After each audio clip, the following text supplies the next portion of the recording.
अमरावती विधान परिषदेचे काँग्रेसचे उमेदवार हर्षजित देशमुख रुग्णालयामध्ये दाखल झालेत। निवडणुकीचा प्रचार सोडून देशमुख रुग्णालयामध्ये दाखल झाल्यामुळे चर्चांना उधाण आले। हर्षजित देशमुख यांच्यावर निवडणुकीतून माघार घेण्यासाठी दबाव असल्याची चर्चा आहे। हर्षजित देशमुख निवडणुकीमधून माघार घेऊन वंचितच्या उमेदवाराला पाठिंबा देणार असंही बोललं जातंय। अमरावती विधान परिषदेचे काँग्रेसचे उमेदवार हर्षजित देशमुख रुग्णालयात दाखल झालेत। निवडणुकीचा प्रचार सोडून देशमुख रुग्णालयात दाखल झाल्यानं चर्चांना उधाण आलंय। हर्षजित देशमुख नागपूरमधील खासगी रुग्णालयात दाखल असून त्यांच्यावर अँजिओप्लास्टी करण्यात येणार असल्याची माहिती आहे। काँग्रेस उमेदवार हर्षजित देशमुख यांच्यावर निवडणुकीतून माघार घेण्यासाठी दबाव असल्याची चर्चा आहे। हर्षजित देशमुख निवडणुकीतून माघार घेऊन वंचितच्या उमेदवाराला पाठिंबा देणार असल्याचंही बोललं जातंय। काँग्रेस आणि वंचितच्या वरिष्ठ नेत्यांची याबद्दल बोलणी सुरू असल्याचीही माहिती आहे।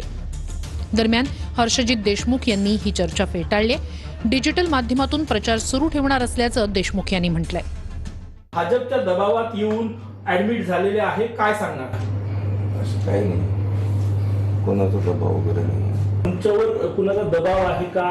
कारण की तुम्ही निवडणुकीतून माघार घेतल्यासारखी आहे, तुम्ही बाहेर मतदारसंघाचे। माझं डिजिटल मार्केटिंग, डिजिटल मीडिया इथून काम चालू आहे। पण आयसीयू मध्ये तुम्ही पत्रकार जातात आणि इंटरव्ह्यू देता, म्हणजे चाललं काय आहे? खरंच ऍडमिट आहे की काय नाटक आहे की मॅनेज झालेलं आहे? हे 15-20 कोटी रुपयाचा व्यवहार केलेला आहे म्हणतात त्यांनी।